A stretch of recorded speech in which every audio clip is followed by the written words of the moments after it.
大姑娘，出什么事了？鲍夏听错了，没什么事儿。你们先出去吧，把门带上。没事就好。您跟我妈客气什么呀？都散了吧啊！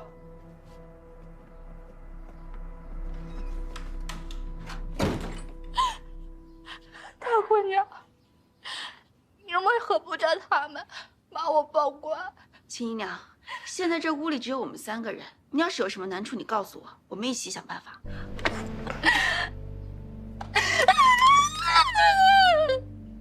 我哪有什么难处啊？是我自己做了没良心的事，都怪我自个儿。鲍夏，扶起来。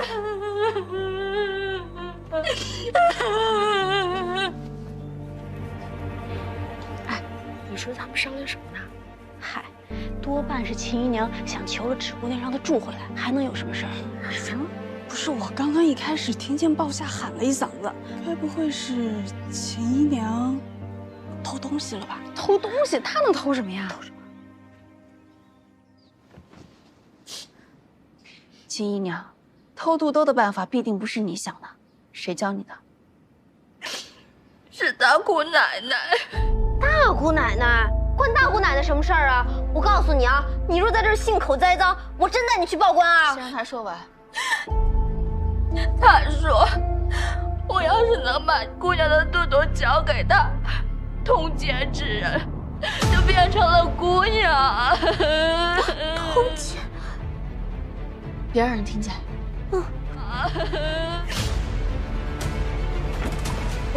可她能偷什么呀？看什么呢？一个个的没活干啊！回去干活去。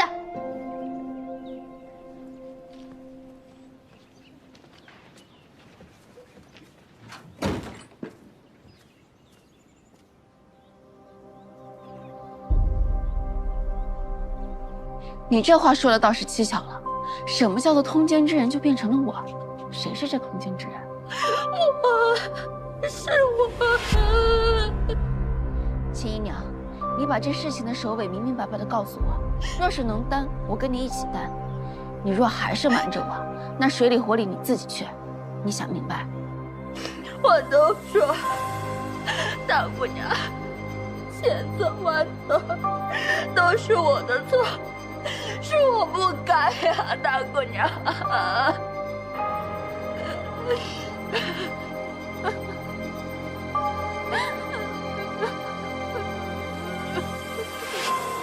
原来是这样，他竟设计了这样的毒计来害我。我家姑娘还是未出阁的女儿家，若是真被你跟大姑奶奶陷害了，你让她以后怎么活呀？你这是让姑娘死啊！不行，你现在就去跟老夫人跟我说清楚。谢谢。你给我去见老夫人去，走走走，快点。不，我不去，走，去找老夫人，去找老夫人去。我不能走，我不能去。大姑娘，大姑娘，大姑奶奶说了，我要是不能把肚兜交给杨长官，他就定会把此事闹传的，让我活不成，横竖都活不成。又何苦让我是老夫人呢？丢尽颜面呢？更何况孩子还在家里呢。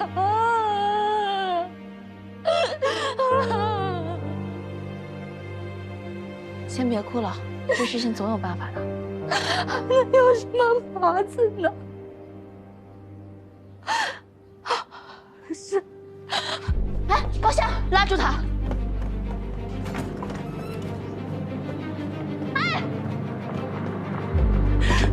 娘，娘。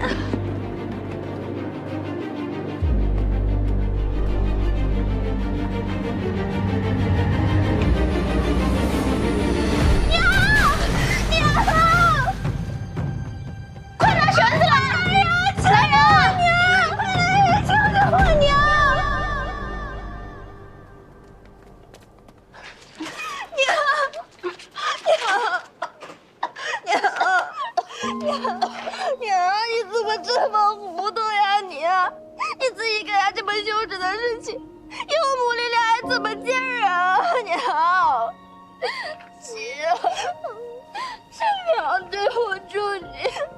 我死了你就清静了，你连脸都不要了，袖子都丢尽了，还怕活着吗？你死了闹干净，我和婆离可怎么办？我们该怎么活呀？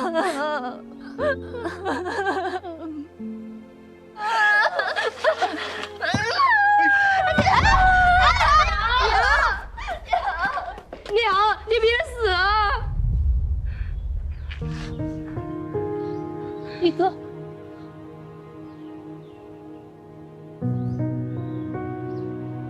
我不想要你死，娘！你叫我什么？娘，你别死了，我不想让你死。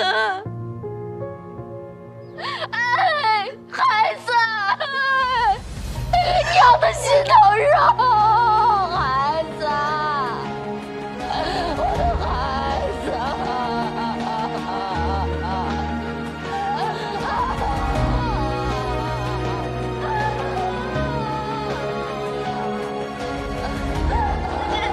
我娘这次是犯下了大错，可是她这许多年还有何等好过过？我知道，我猜得出，但凡外面有人对她好一点，她肯定就会上了这个当。芝姐姐，你就看在我和玻璃的份上，饶了她这一次吧。我何时说了不让他？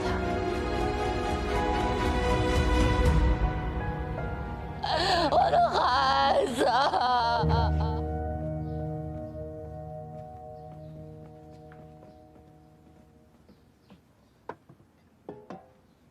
云川，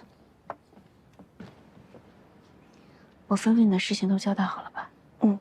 方才在场的丫鬟和护院都交代过了，李哥叫娘的事儿绝不能让二夫人知道，谁敢泄露出半个字儿，立刻撵出去。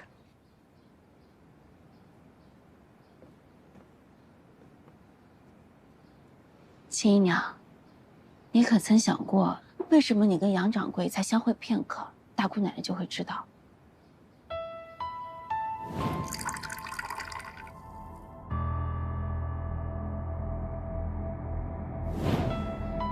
说来也怪，平日里我酒量不错的，那天我就喝了一杯就倒下了。怕是那酒里有什么东西。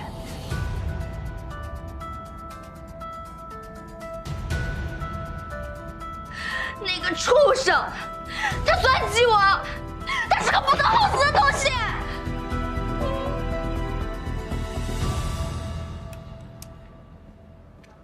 掌柜的，有个丫头让我把这东西给您。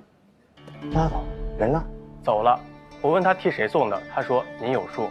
啊，下去。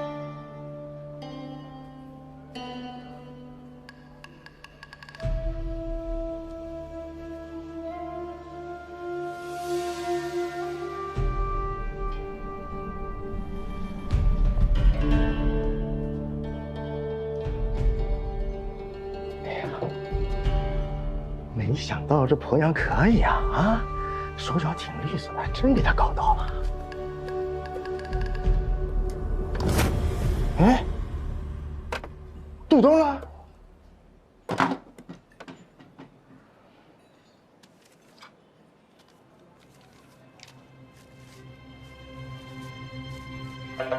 那丫头防范甚严，奴无从下手。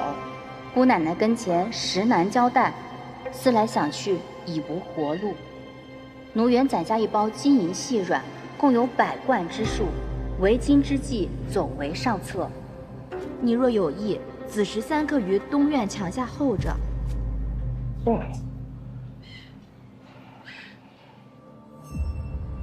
钱。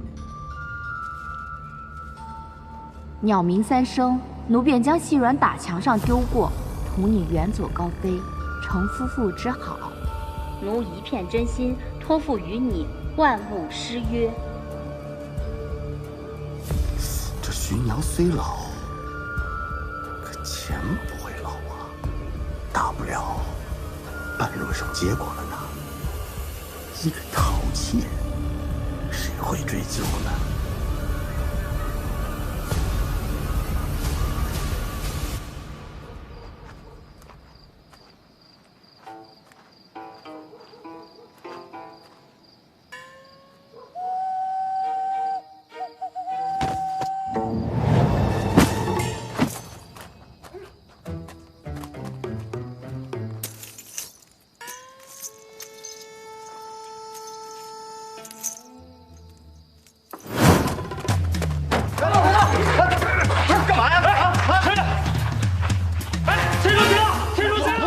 我是掌柜。就是你！哎呦，打错人了，我不是贼呀！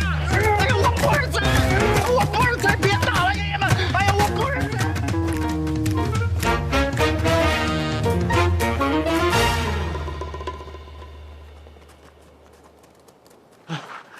大姑娘，我不是贼啊，搞错了。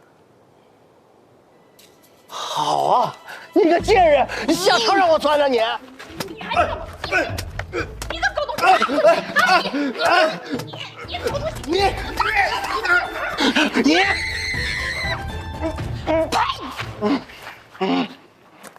杨有德，你私闯主家偷窃财物，潜逃之时被我们抓了个正着。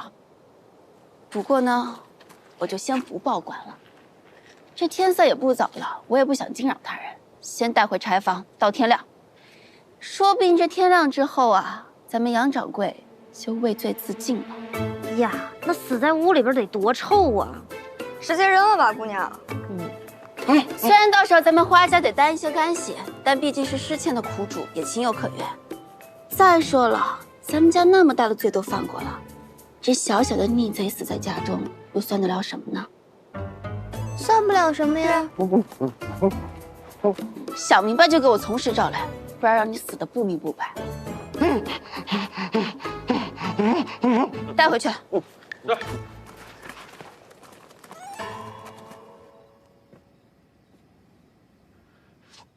大姑娘，我保证，我说的句句属实啊。那既然是大姑奶奶设的计，你那些药又从何而来？也是大姑奶奶给的。她相公不是开生药铺的吗？要什么药没有啊？老爷，不好了，老爷，老爷，不好了，老爷，开门，老爷，废物，废物！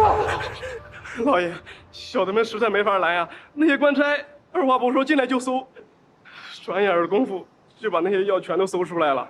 官爷们说，大清律3令5申，那些个东西通通不准在药铺子里贩卖，然后就把药给缴了，铺子也给封了。听说过几日还要提审。平日里该打点的也没少打点呀，早不来搜，晚不来搜，偏偏这个时候出了这么一档子事儿。对，老爷，我听对门的伙计说，一大清早看见花家的人进了衙门。花家？莫非是他们跟我作对？可他家又是怎么知道咱们铺子里的事儿？老爷明察，咱们铺子不曾大拉拉的摊开来卖，向来都只是悄悄的给那几个熟客，从未出过纰漏啊。那个老爷，我倒是想起一件事。有话就说。约莫3、5日之前，夫人到铺子里要范畴，你怎么不早说？贱人，成事不足败事有余，我扒了你的皮！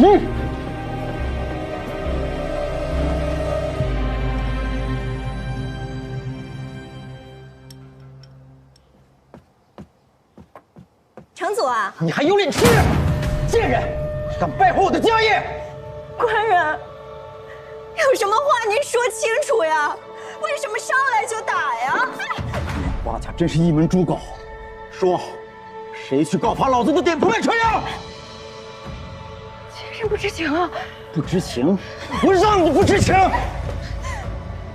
现在铺子被查封了，什么时候的解封还不知道？街坊四邻还得差人进进出出。你说，我还怎么做生意啊？不知情，我真的不知情。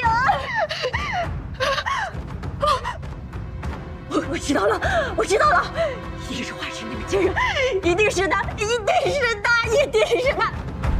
要是老子的铺子赔进去，你整个花家卖了都赔不起！贱人，吃我宋家饭，砸我宋家碗，给我滚出宋家！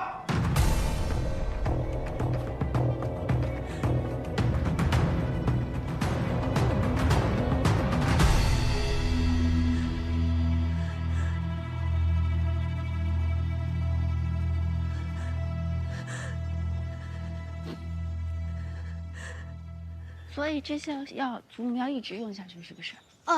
三太母不能生气，生气的话吃药也吃不好。姑奶，不好了！哎呀，大姑奶奶又来了！啊，芍药，你拿着这些药去厨房，告诉浮动怎么煎啊。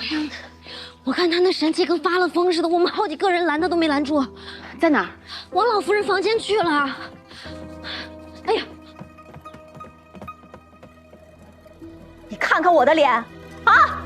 你再看看我的手，都是你家花纸那个小贱人挑唆我家官人打的我。大姑奶奶，你自己做下的孽，同老夫人在这叫嚷有什么用啊？胡说八道什么呢你？大姑母，你有什么事情同我说。祖母身体不好。怎么？你还怕让老夫人知道你干的好事儿啊？你能干出来，你还怕我嚷出来啊？往下叫人。慢着，有什么话就在这儿说。近几日，这府里上上下下、鬼鬼祟祟、嘀嘀咕咕、哭的哭、闹的闹，究竟发生了什么事儿？瞒得我密不透风。芷儿，你说。祖母，等大姑母回家以后，我再慢慢同你讲。怎么？当我面你还没脸说了？行，那我说，娘，闭嘴！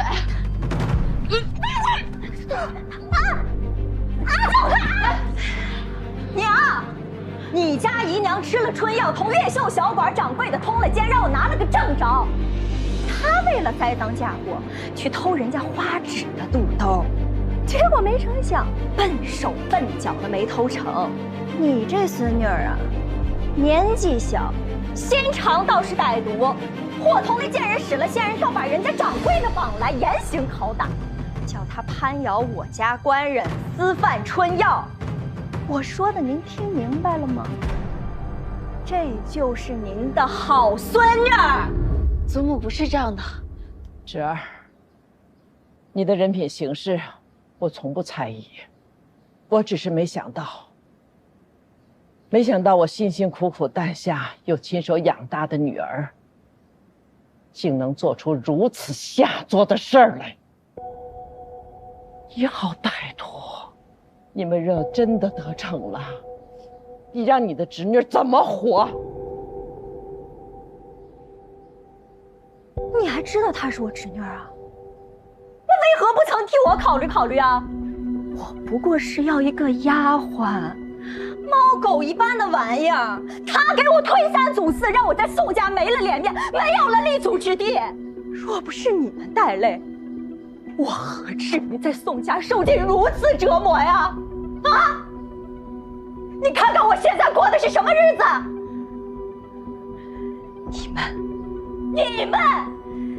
你们一个都别想好过！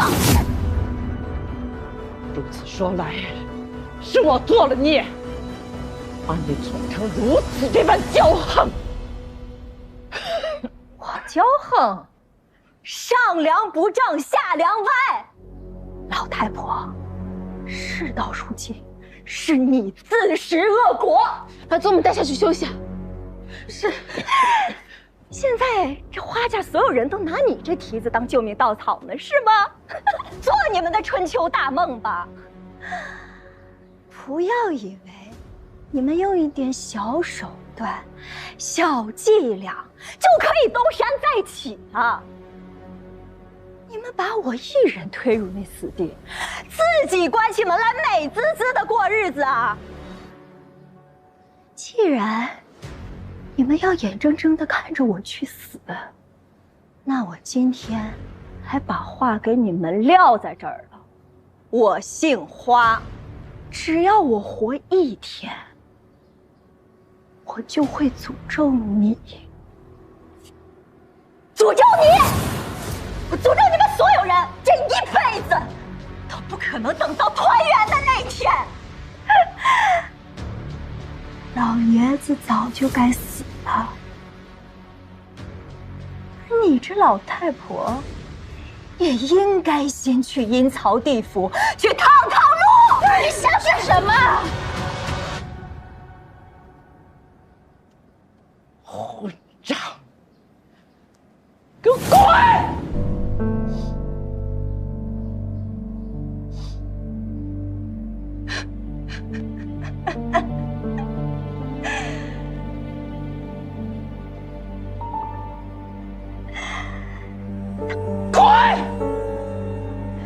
给我等着！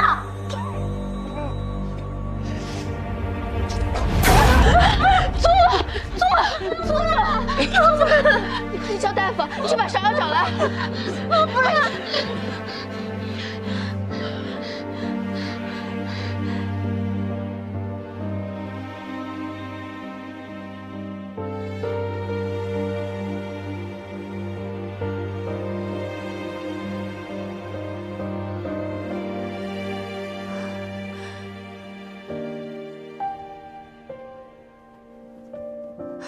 大夫，华大姑娘，恕老夫直言两句。自贵府大厦倾颓，老夫人连番大悲大怒，早已伤了根本。纵有良方，也是难违天命啊！大夫，不管什么法子，求求你再救救老夫人，求你了。大姑娘，老夫人天命已尽，已经药石罔交，何必再苦苦相留，平添苦楚呢？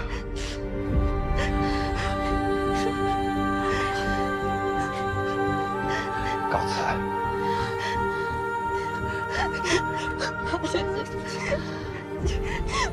我什么法子都用过了，我们还是结婚。我们快进去，我们快走，我们进。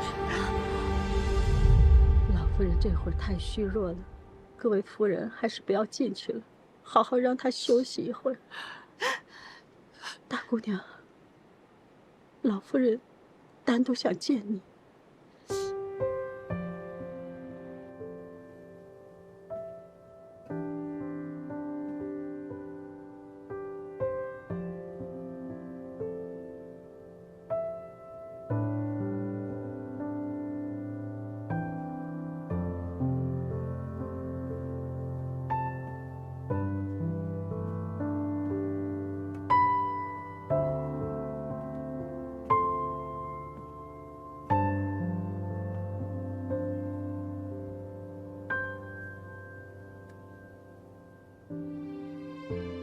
祖母，大夫说让你吃些药，休养休养，就好了，啊？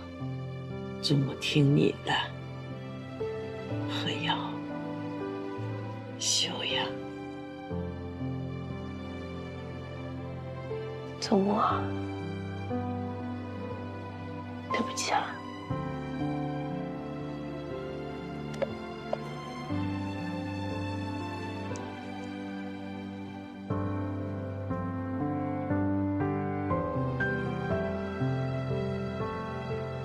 华家这房业，我长了40年了，如今交给你，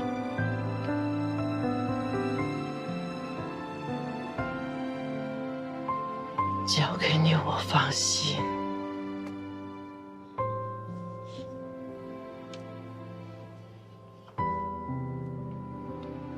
祖母，你把这个交给我，我答应了。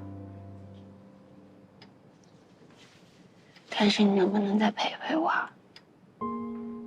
我觉得我一个人还有很多不明白的地方，还想让你教我呢。祖母也想，可是总有这一天，那看似不可能的事儿，那看似难以上青天的事，祖母相信，有一天，你一定能行。不会的，有一天呢，我会把祖父他们都接回来，咱们把他们全部都赎回来，我们搬到老华宅里，继续做饭、绣花。我都看到那个情形了，好多的人，真热。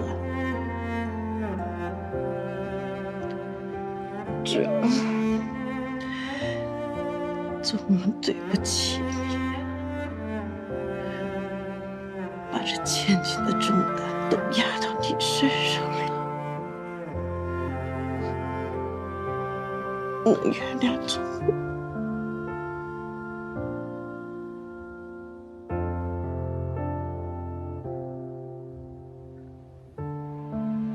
我想你这么大的时候，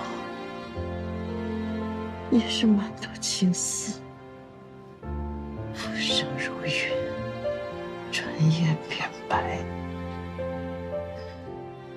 遇到中意的人，莫要错过。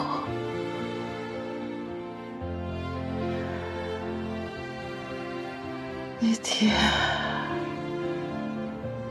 天空真好，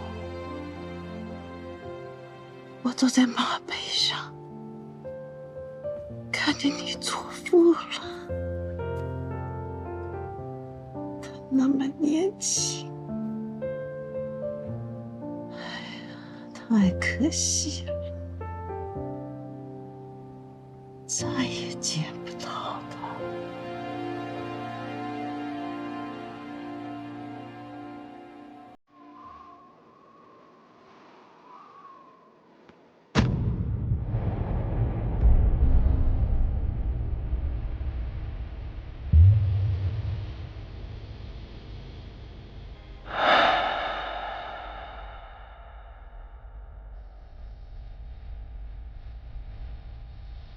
我的曲儿真好看。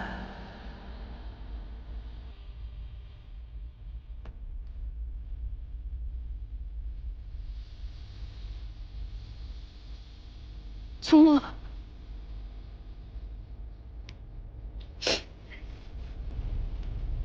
祖母，你救救我呀！祖母，谢谢祖母。我，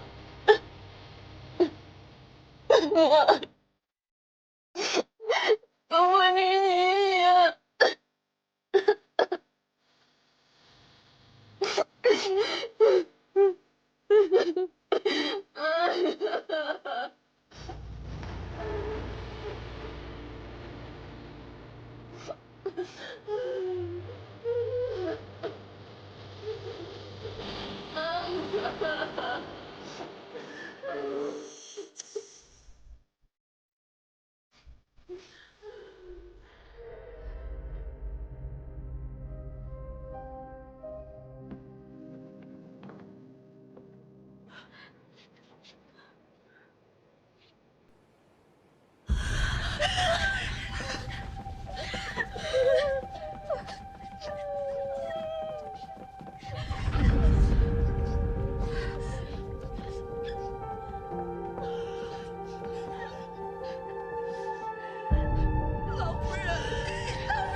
姑娘，你哭出来吧。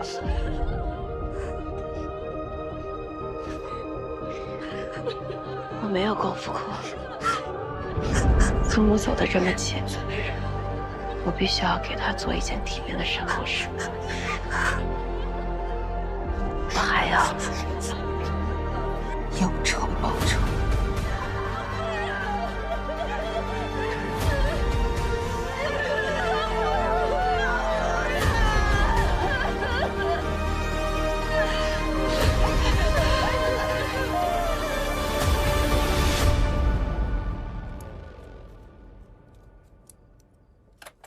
不是这么剪的，剪这儿，看清楚再下剪刀。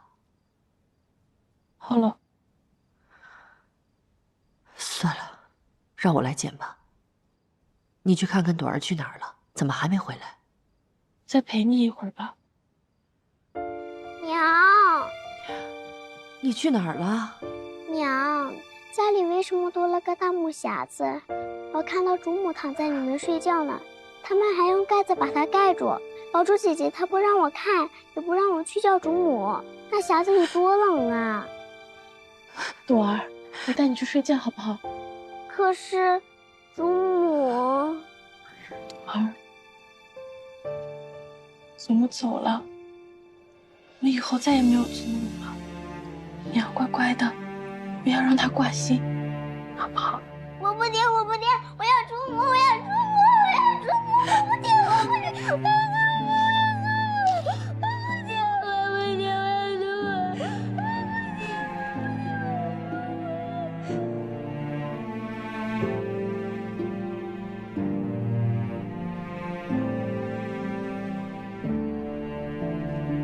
夫人，天色不早了，这些活儿我来干，您休息吧。别管我，去瞧瞧李哥吧，哭了一天，这心里肯定难受着。快去。嗯。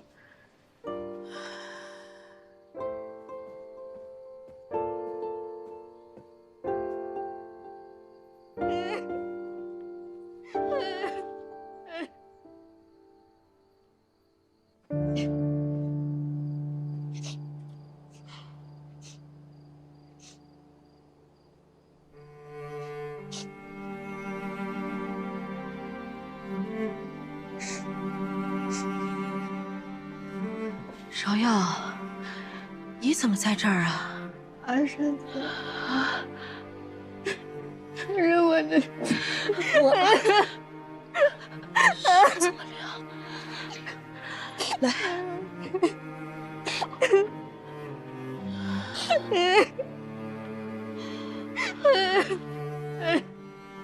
阿婶子，是我的错，我才没有。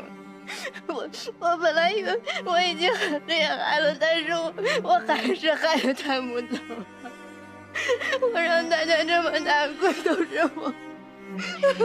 傻孩子，这怎么能怪你呢？不怪你啊！来，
老夫人，对不住，都怪我。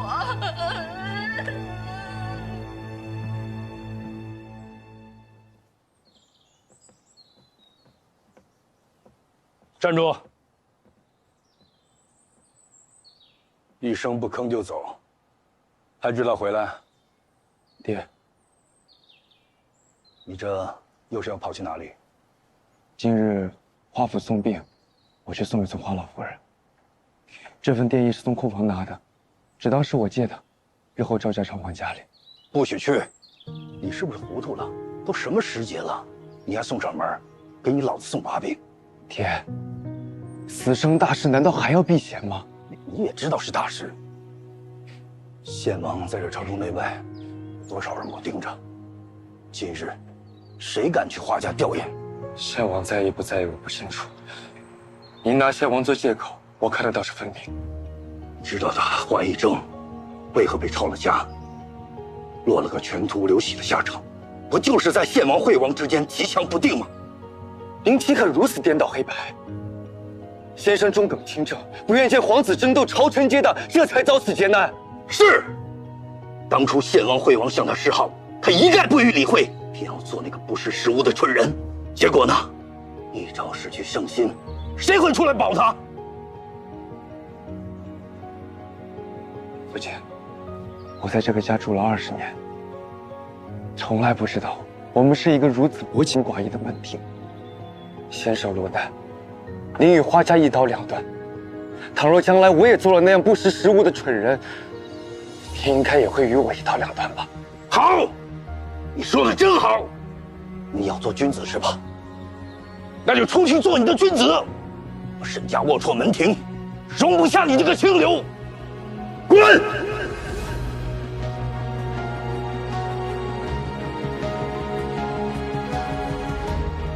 妻儿不孝。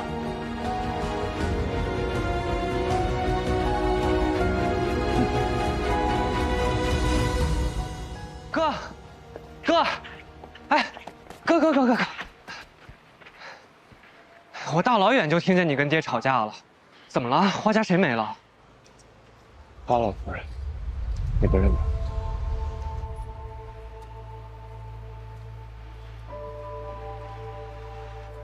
我认得，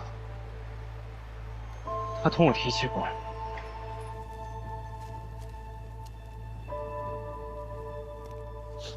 真是难为咱姑娘了，头一回主理丧事，事事都办得妥帖周全，还真是世态炎凉，连个送殡的宾客都没有。如今咱家落寞了，老夫人没了，一个个的都跟缩头乌龟似的，门儿都不进。不行，我得出去看看。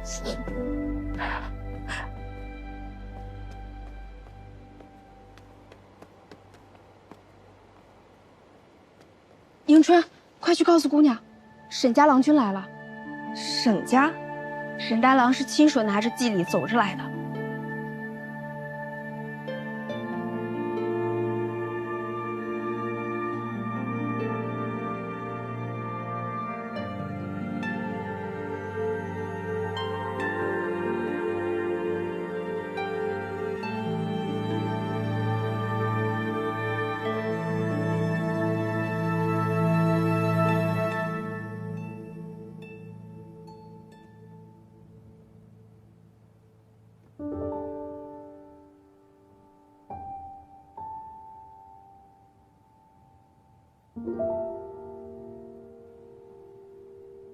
花枝，节哀，我看你都憔悴了许多。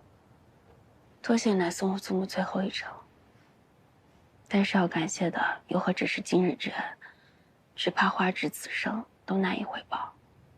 华府没朝之前，我从没想到世事竟如此巧薄，人心亦污浊到我不愿相信。到如今，我才明白了。世道就是如此，有你这样的赤诚君子，就会有万恶不赦的小人。花枝，我先告辞了。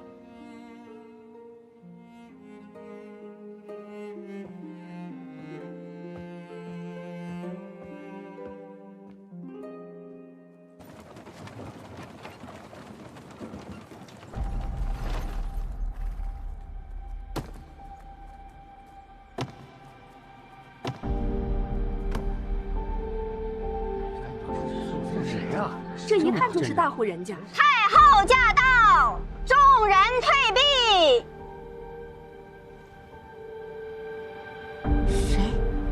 谁来了？太后，是宫里的太后吗？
没想到你我再见，竟是这般情形了。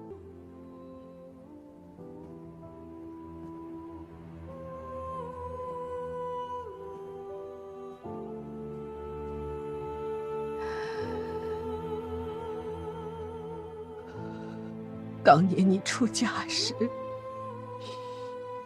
我没能去送你，我在心里多次给你赔不是。从今往后，不用再跟你赔罪了。40年呐，恍如一梦。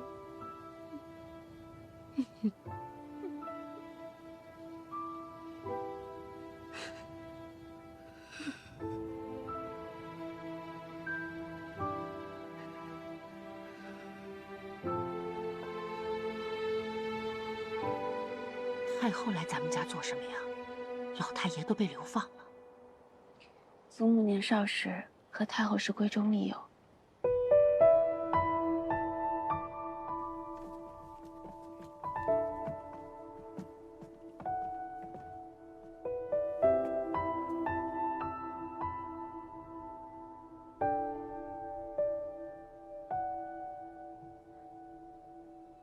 你是花家大姑娘。是。你长得跟你祖母年轻时一点儿也不像。不过，这3分神色倒是和她年轻时候一模一样。花家上下福蒙甚赐垂怜，方得栖身之所。祖母在世，无时不纪念在心。今日胜似浩荡，花只诚惶诚恐，多谢太后恩典。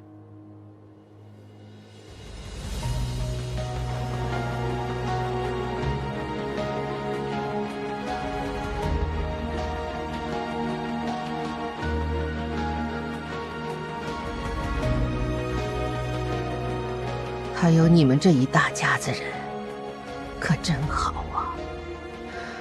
朝夕相伴，患难相逢，令人羡慕，比我家好多了。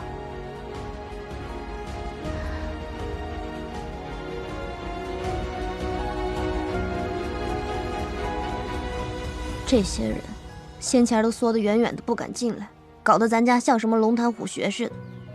如今太后娘娘的殿仪送进来了，一个个又怕自己跑得跟不上别人。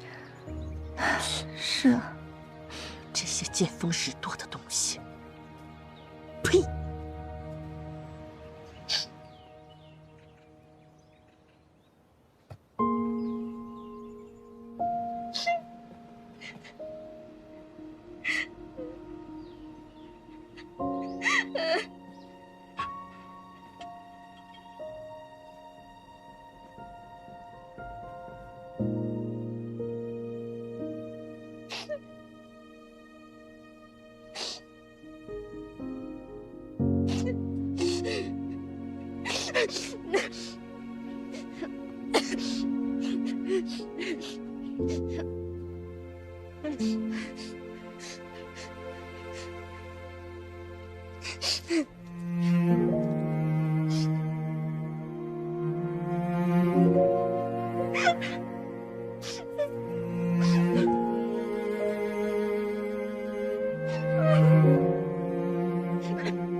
人死不能复生。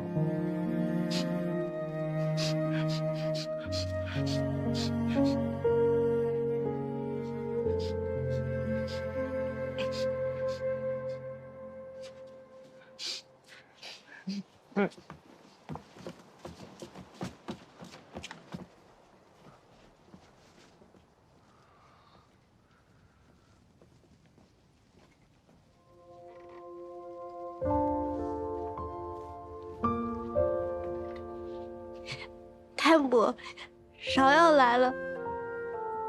这是我朋友，他救过我的，是好人，他叫……哦，太母，我叫沈焕，是芍药的朋友。您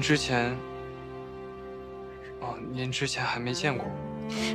太伯，我会一直记得您的，就像我记得我娘一样，不会忘的。你要是想芍药了，就来芍药梦里看看我，我们一起吃汤，一起给你念诗。我好吃，甜。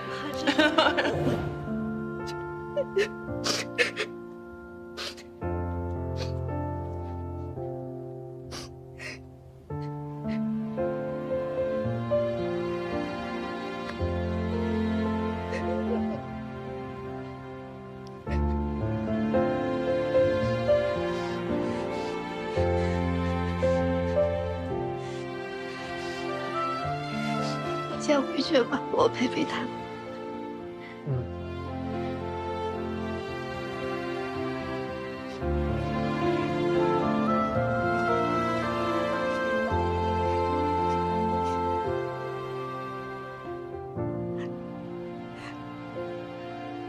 哥哥什么时候回来，他还不知道呢。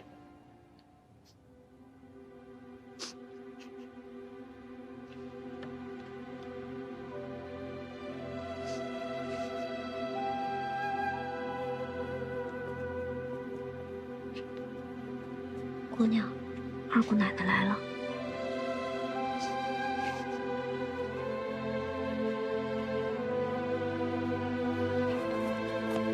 贤儿，三嫂，我来晚了，我来晚了。走，进去再说。来。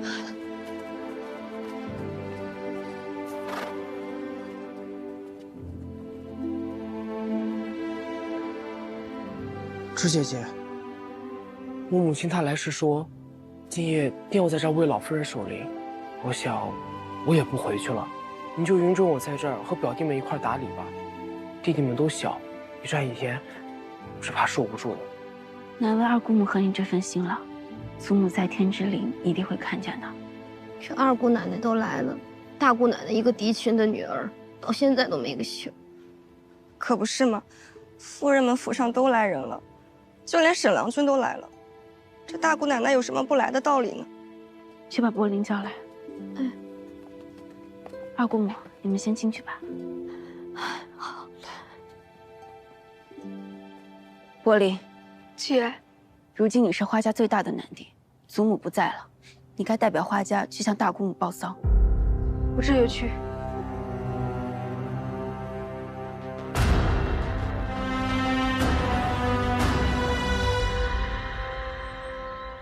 死了？怎么就死了呢？我不就说了他两句吗？他怎么就死了？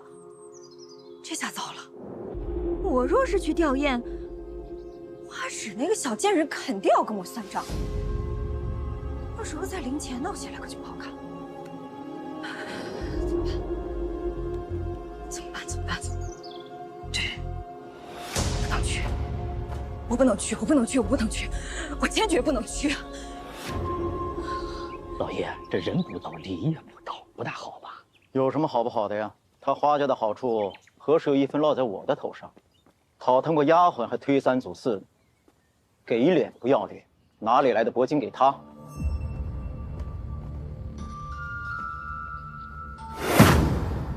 还有花纸这个死丫头，敢报官让老爷我吃暗亏，我倒要看看她是几时死，死个老太婆算什么？老爷我希望的是，她花家死绝。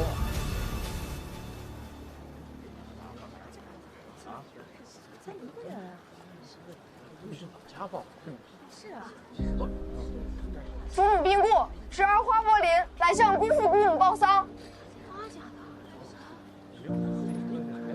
祖母病故，侄儿花柏林来向姑父姑母报丧。祖母病故，侄儿花柏林来向姑父姑母报丧。祖母病故，侄儿花柏林来向姑父姑母报丧。出去看看何人喧哗，能打走便打走。老爷，是。老爷，花家的小公子在咱门口报丧呢。老爷，老太太可是咱们夫人的亲娘啊，这要是被人举告个不孝的罪名，恐怕少爷日后的科举也……你怎么不早说呀？此事倒是难办。姑父姑母为何不敢开门？祖母病故，侄儿黄国林来向姑父姑母报丧。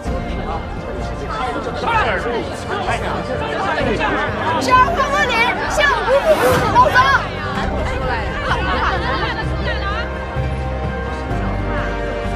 你们为难我父亲，吵吵闹闹，如何体统？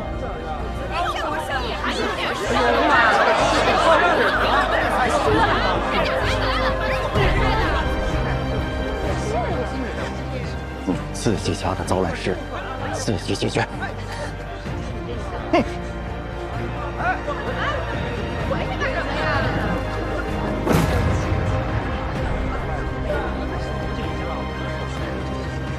别人宅子面前鬼哭狼嚎什么呀？这不是出来了吗？怎么说话呢？这个人还不快给你大姑母带路！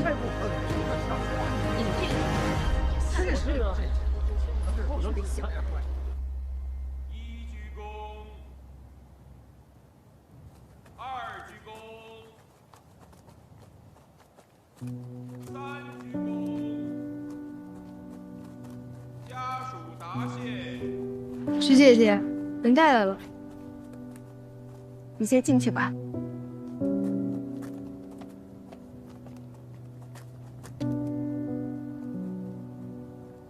我来给母亲吊丧，你挡在这儿做什么？让开！大姑母可算是来了，花家屋檐小，容不下你宋夫人。你就在这外面替老夫人守灵。什么？在外头？我遵老夫人的遗愿，不准你再踏进花家一步。但你一片孝心，我也不能不允。所以在这外面跪着也是一样的。我不干！我不干！他凭什么不让我进去？他凭什么让我在外面守灵？那日你抢在老夫人面前大话，添油加醋，颠倒黑白。侄女可没有你这么黑的心肠。既然你问了，那我就如实回答。这是在外面，你闭嘴吧！你不要我们花家的名声了吗？你为了讨好大姑父，强抢我家丫鬟，3番5次的上门闹事，害得祖母一病不起。你见害人不成就口出秽言，耍泼耍横，害得老夫人吐血而亡。像你这般行径，你配叫做人吗？我让你跪在这里替你的亲生母亲守灵，难道有什么过分之处？对呀，就该在外面跪着。就是他干的这事，太过分了！这太不像话了！怎么还有这样的呀？还在外边跪着。你个小丫头片子，你敢信口雌黄？你看我不撕了你的嘴！证据在此，你不会不认识你们宋家药铺的东西了吧？你拿出这等污秽之物害人，你配进我花家大门吗？哎，大伙儿都知道吗？大伙儿都知道吗？这宋家药铺啊，前几日就封了。听说正是因为他手中这个，这宋家娘子妻子亲娘还不算啊，居然还干出这等龌龊事儿来！是啊，这太不要脸了！你有所不知啊，这是拿娘家丫鬟当小老婆讨好夫家呢！这太下贱了，真下贱！讲出这种事儿，真是不要脸！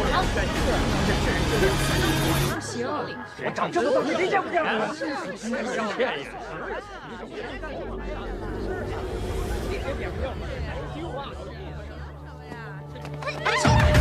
你出来！快出来！大姑娘话说的倒是堂皇，怎么不敢当众问问她呀？你说我们宋家的不是，你们花家就干净吗？你问问你们花家这位姨娘，在外面都干了什么好事儿啊？还带进去！我们说，你出来自己说！这不要脸的东西，你们这养臭淫妇的阿家门楣！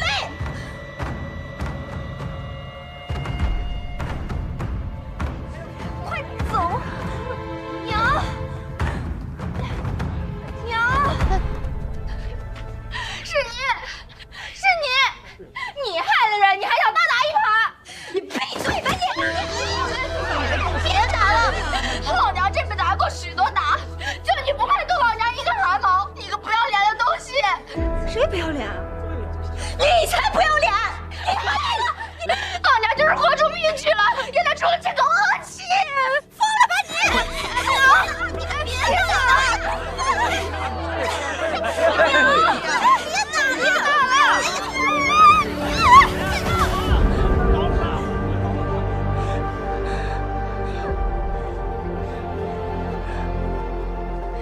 娘没事。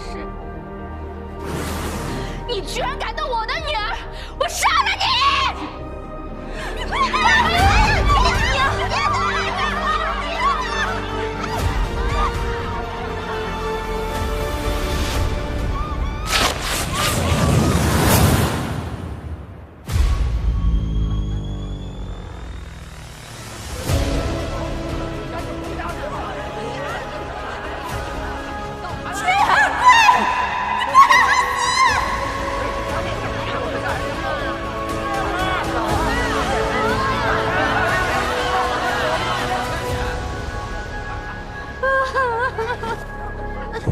姨娘，快带回去休息。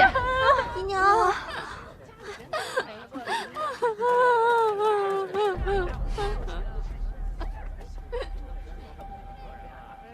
各位听我一言，宋家夫人今日的所作所为，大家都有目共睹。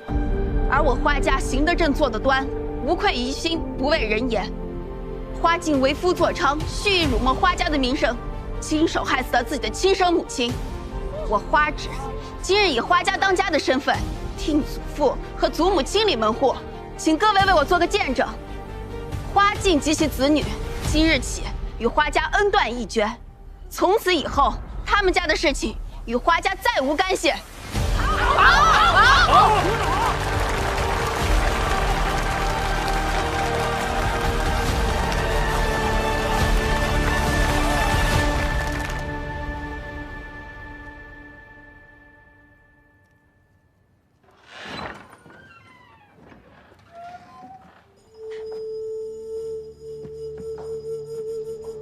实在，禁足10日已满，陛下看见来了。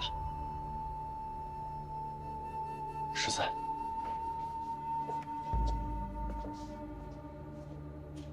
起来吧，禁足这段日子身子无大碍吧？臣无妨。还不起来？这是怪伯父罚错了？臣不敢。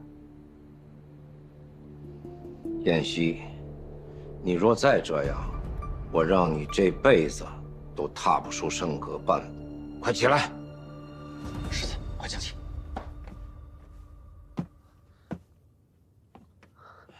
听说这段时日都是不吃不喝，看看瘦成什么样了。过来，吃口东西。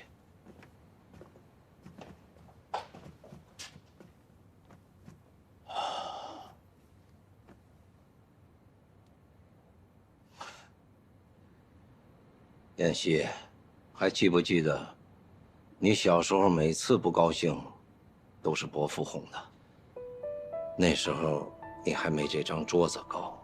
你母亲走得早，你对此事一直耿耿于怀，这说明了你的至纯至孝。你每次看到那几个皇子在母妃膝下淘气，就一个人闷闷不乐。伯父得用好几块栗子糕才能把你哄好。如今你长大了，栗子糕怕是哄不好了。皇伯父言重了。伯父只是希望你不要对伯父心存疏远之意。这里原本就是你的家，能经常来宫里看看我，陪我吃顿饭、说说话的，除了你，还有谁呀？侄儿知道了。我已下诏厚葬了你的母亲，封赏了她尚在世的亲族，也算是告慰了她的在天之灵。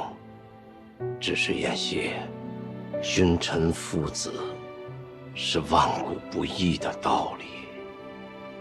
回家去吧，陪你父亲好好说说话。那件事儿就翻过去吧。伯父都能跟你服软，你就不能跟你父亲服个软吗？皇伯父，你要听话。是。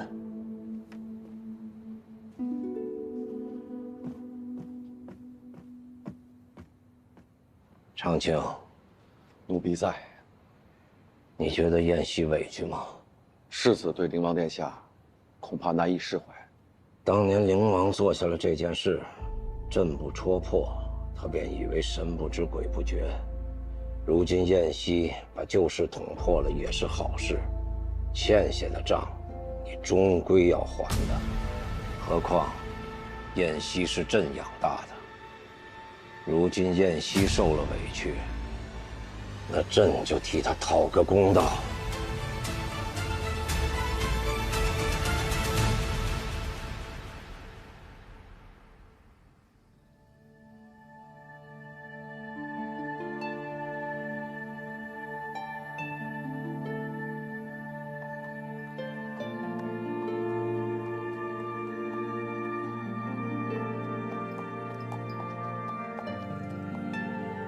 祖母，你这一撒手，我就再也没有人可以依傍了。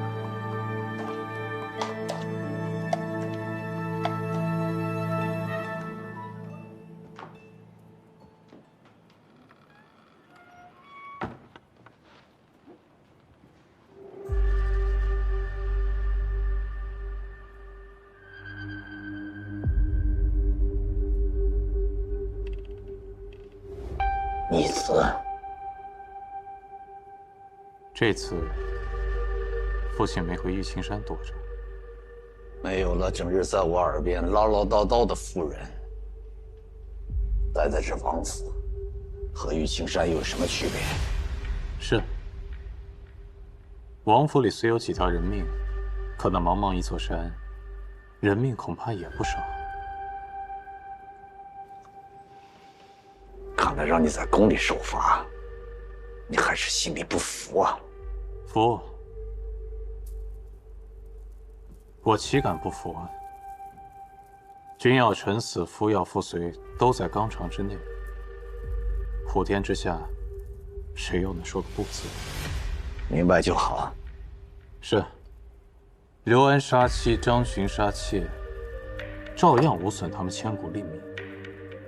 不过实在好奇，妇人向来以生子为荣，可却不怎么听说他们的好儿子帮他们手刃了仇人呢。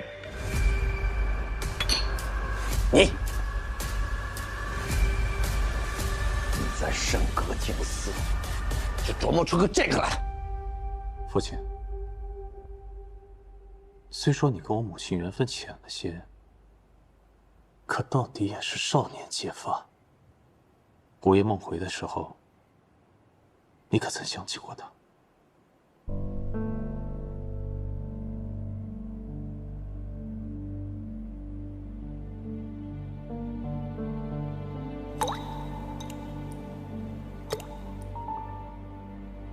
看来是没用了。你不会已经忘了他了吧？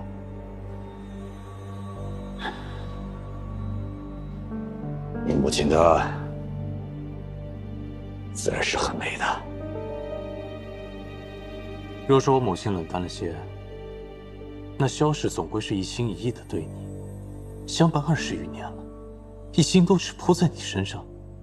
他死得这么惨，你又可曾想起过他？够了！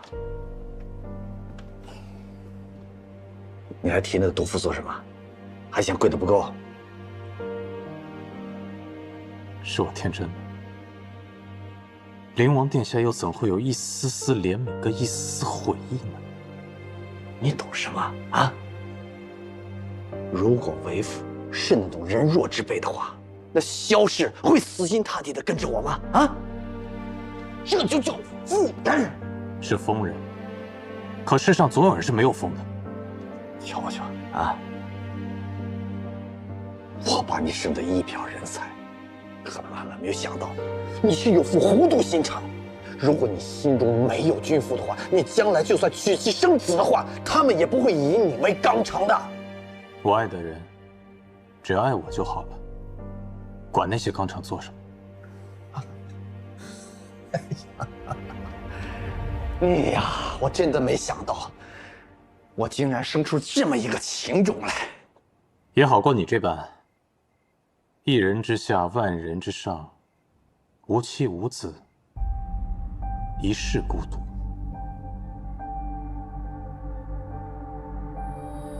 一人之下，万人之上。无妻无子，孤身一人。你说的好啊，你说的好啊。可是喜儿，你别忘了，你身上流的是顾家的血。我告诉你，顾家是生不出情种来的，顾家人一代一代的只会生出怪兽来。你真的以为这世间有女子会真心的爱上齐秀思死使吗？不会有的。你以为这世上的女子会毫无私心的嫁到灵王府来吗？不会的。你越是出身高贵，越是手握生杀予夺，就越没人敢真心的爱你。你看看，这些女子一个一个的生得如花似玉，她们选入进宫，嫁进王府来，哪一个有好下场的？我算你这么大的事，我早就看透了。人这一辈子就该无欲无求，才能够清净一生。而现在你呢？你还在这里糊里糊涂的做着你的春秋大梦。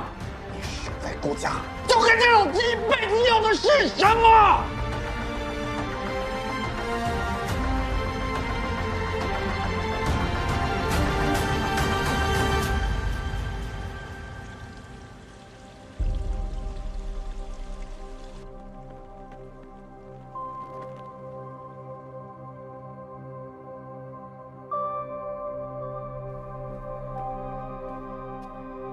嘿嘿，头，您可回来了。这是花家来孝敬咱齐秀思的。不是什么稀罕玩意儿，这个放了有几天了，要不您就别吃了。这是他送的。啊，是。只不过前些日子花老太太去世了，估计他们也没心思做这米糕了。开生药铺的宋家媳妇儿是花家的大小姐，上门闹了好几回，每回都鸡飞狗跳的。前日直接把花老太太活活气死了。花大姑娘最近的日子估计也不好过。叶先生，柏林，你姐呢？姐姐守了一夜，我们来了，便要她回去睡了。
你怎么回来了？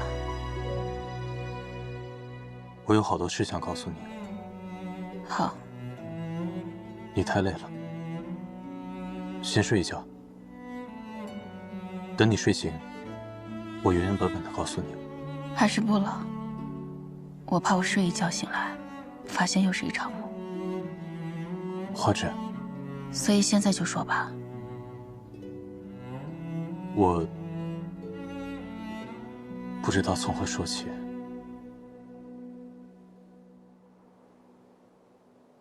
头一件，你真的叫燕西吗？燕西是我的名字，我姓顾。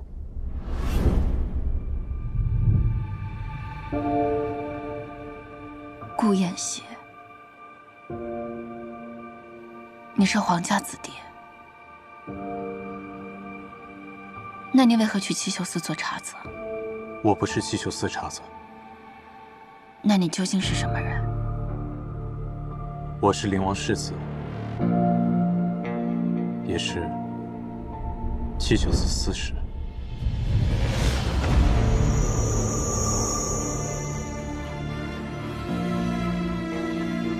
如今知道这事的人不超过10个。我该很荣幸吗？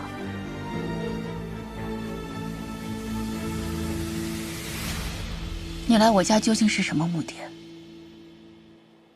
上次我告诉过你，全是真话，我没有骗你。世子殿下，司使大人，所以召我满门，流放我全家男丁的人是你，是我。害我被打10杖的人是你，是。把祖父的书稿推给我的人是你，带上你的书，滚吧。多谢。在凶徒手下救下我的人也是你，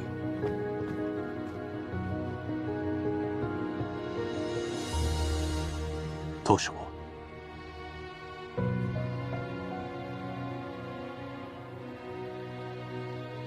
离开的这些日子，你都去哪儿了？忤逆灵王，被官家禁足了。那你又为何回来？所以解禁了。今天我就想来见你。其实你可以不告诉我这些的。你们七秀司司使想瞒的事情，我一介草民，可能这辈子都不会知道。可我不想瞒着你，哪怕今后你都不再见我，或者和我入股。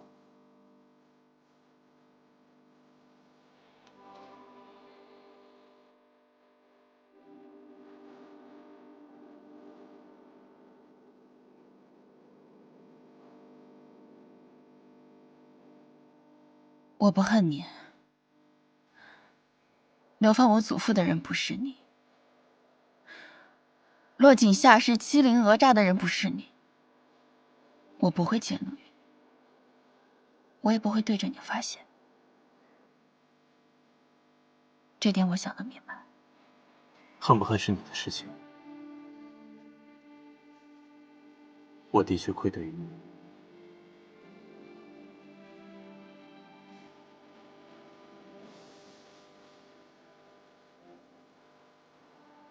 你确实愧对于我，那10杖我记住了。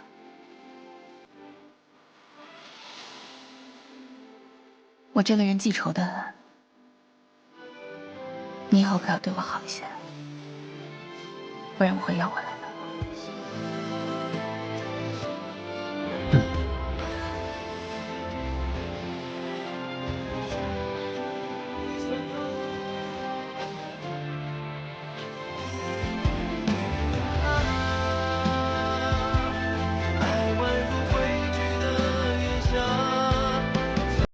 你怎么才回来？以后东家不赶我走，我就不走了。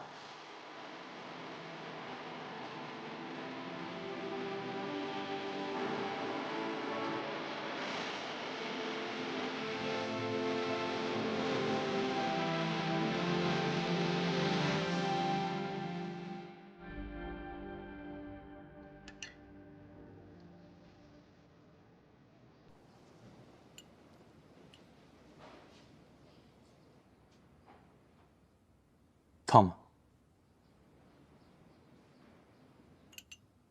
这么说起来，其实我们早就见过了。是啊。那年上元节，在我娘的院子里，你陪我看过星星。其实那日你问我灵王府的事情，我隐约就猜到了，只是你与当年相差甚远，我无法确定是你。还好你没认出是我，不然我哪有机会来你家领月签啊？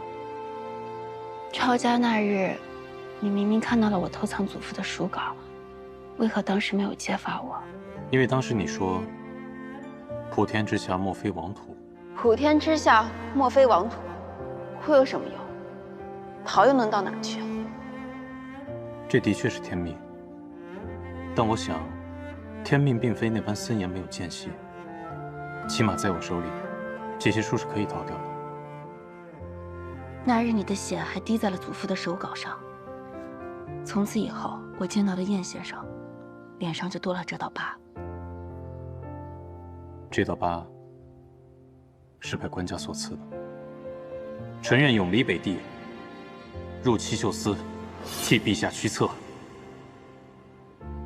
也不是，是我自己伤了自己。倘若花宫的书稿就此泯灭，对经世后世来说，都是无法挽回的损失。幸而有你，也幸而有你。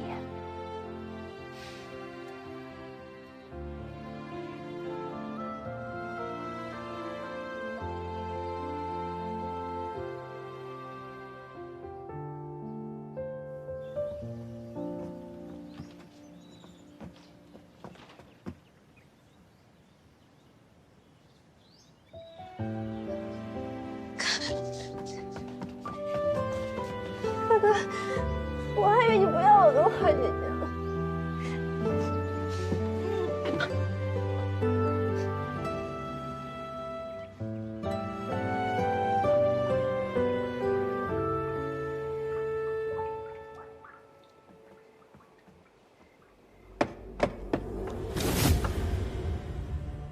进来。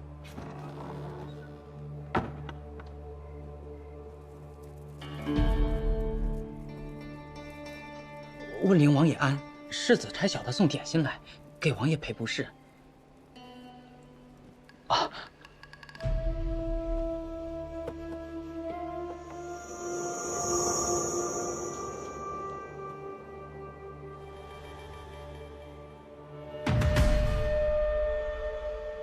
王爷，是希儿给我买回来的点心，她都忙成这样了，还记得带点心回来呢。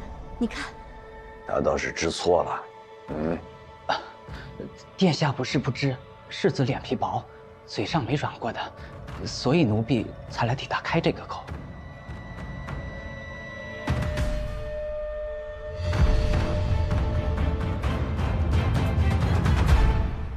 你从哪儿来啊？奴婢打宫里来。叫什么名字？奴婢姓祥。来来来，一路从宫里来，辛苦了，赏你吃一个。多谢王爷。吃吧。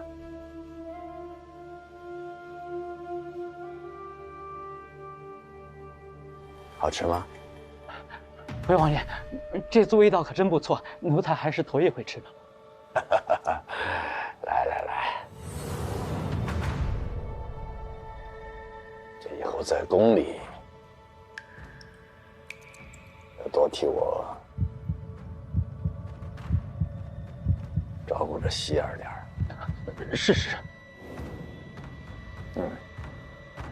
好，带他下去打个赏吧。多谢王爷。是王爷。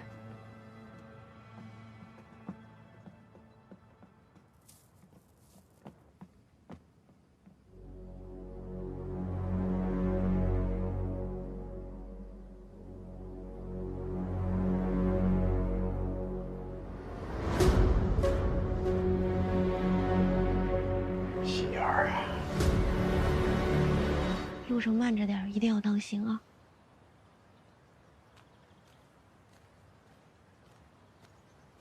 大姑娘，您太客气了，我一个老婆子哪用得了那么多呢？祖母在时最爱重你，若她还在，只会嫌我准备的不够多。苏嬷嬷，你就留在花家安享天年不好吗？大姑娘，我知道您为了我好，可如今老夫人去了，我一个人留在皇都也没什么意思。到了我这把年纪，你就让我落叶归根吧。现在孝期已过，这件东西，这是这个簪子，老夫人从前常戴着，她病重的时候送给了我。你说，我一个土埋半截的人带走他做什么呢？我就借花献佛，把他转赠给你。多谢。